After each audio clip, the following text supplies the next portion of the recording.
है। ये तस्वीर पहले आप देख लीजिए, बड़े पैमानों पर जो है काले गेहूं की जो खेती है वो की जा रही है। भड़ोली की जो किसान है वो खेती कर रहे हैं। नॉर्मल गेहूं रासायनिक खेती पे आश्रित है और काला गेहूं जैविक खेती पे है, सिर्फ जैविक खेती।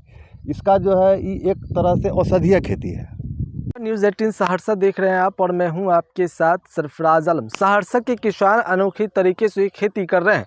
दरअसल आपने गेहूं की खेती की तस्वीर आपने देखी होगी, लेकिन काले गेहूं की तस्वीर हम आपको आज दिखाने जा रहे हैं जो कोसी में पहली बार हो रही है। ये तस्वीर पहले आप देख लीजिए, बड़े पैमानों पर जो है काले गेहूँ की जो खेती है वो की जा रही है। भड़ोली की जो किसान है वो खेती कर रहे हैं। इस काले गेहूँ के कई फ़ायदे भी हैं, शरीर के लिए काफ़ी फ़ायदेमंद भी होते हैं। हम सीधे किसान से जुड़ेंगे और जानेंगे कि इसका बीज कहाँ से इन्होंने लाया है और क्या सोचकर इन्होंने काले गेहूं की खेती आपने की है। क्या नाम हुआ भैया आपका? मेरा नाम हुआ राधारवंशी। ये बताइए कैसे आइडिया आया आपको काला गेहूं की खेती करने का? ऐसे मोबाइल पर नेट पर देखते हुए जो है हमको भी आइडिया हुआ कि यदि काला गेहूं होता है तो हम भी खेती करें। हम इसका बीज जो है ऑनलाइन राजस्थान से मंगवाए और उसके बाद खेती किए 2021 में पहली बार 10 कट्ठा किए। 10 कट्ठा करने के बाद हमको मार्केट का रेपुटेशन अच्छा नहीं मिला कि हमको मतलब जो बिकना चाहिए बिक्री नहीं हुआ।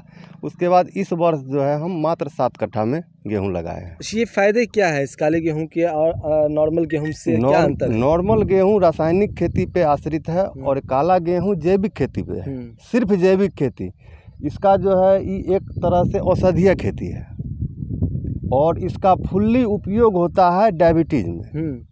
डायबिटीज़ ये खाने वाले को डायबिटीज़, गैस का प्रॉब्लम ये सब कभी नहीं होगा। अच्छा, ये बताइए, ये खेती कर रहे हैं आप, कृषि विभाग, उद्यान विभाग से किस तरह की मदद आपको मिल रही है? अभी तक तो हमको फिलहाल कुछ भी नहीं मिला है, कोई मदद नहीं मिली। यहाँ तक कि हम लोगों को हमको किसान सम्मान निधि भी नहीं मिल रहा अच्छा। है, जबकि एज ए किसान है, लेकिन हमको अभी तक कोई लाभ नहीं मिला है। ये बताइए, ये खेती से अब आगे के क्या आपको लगता है कि इसमें लाभ कैसे होगा, कब इसकी कटाई होगी? अब कटाई के लिए लगभग तैयार है। 5 दिन के बाद कटाई हो जाएगी।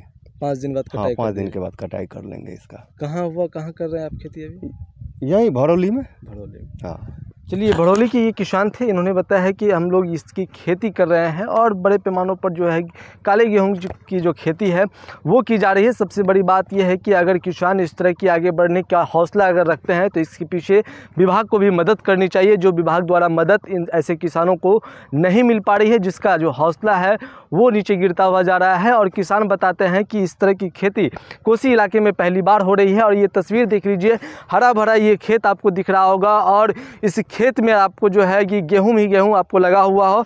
और सबसे बड़ी बात है काला गेहूं की खेती जो यहाँ पर कोसी में पहली बार हो रही है। डायबिटीज़ के लिए काला गेहूं जो है वो कई फ़ायदेमंद है। ये देखिए तस्वीरें किस तरह से आप गेहूं का जो उसको ऊपर वाला का जो परतल है उसको जब हटाया जाता है तो आपको काला गेहूं यहाँ पर आपको दिखाई दे रहा होगा। किस तरह से देखिए काला गेहूं आपको यहाँ पर दिख रहा होगा। तो ये काला गेहूं है और इस काला गेहूं के कई फ़ायदे हैं। तो हमने ये तस्वीरें दिखाई आपको। सहरसा के भड़ोली के जो किसान है वो काला गेहूं की खेती कर रहे हैं।